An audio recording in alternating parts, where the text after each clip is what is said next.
Aquesta és la delegació de l'escola Jiangbin, un centre educatiu de la província xinesa de Zhejiang, que ha visitat l'escola Joviat de Manresa per conèixer el seu funcionament i iniciar una relació que permeti l'intercanvi d'alumnes entre els dos centres. Els representants d'aquesta escola xinesa han arribat a Manresa a través d'una iniciativa del Col·legi de Doctors i Llicenciats de Filosofia i Lletres de Catalunya, que ha acostat a 18 escoles xineses a diversos centres educatius catalans, entre ells l'escola Joviat.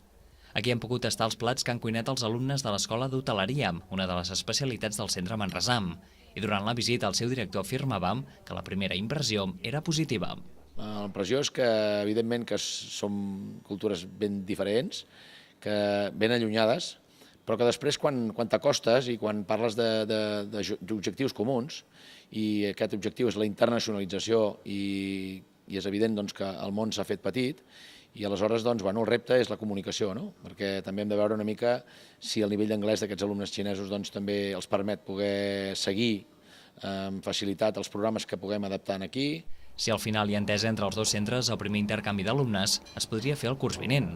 Els estudiants xinesos que vindrien a la Joviat farien estar de casa de les famílies dels alumnes i així, a part de formar-se acadèmicament, tindrien l'oportunitat d'aprendre idiomes i també la cultura.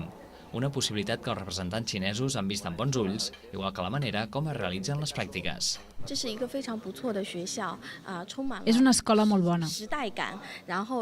Per nosaltres ha sigut una bona experiència venir aquí. A la Xina no tenim gaire experiència en estudis pràctics i aquí es fan pràctiques com si fos real. Pels alumnes xinesos és una bona oportunitat.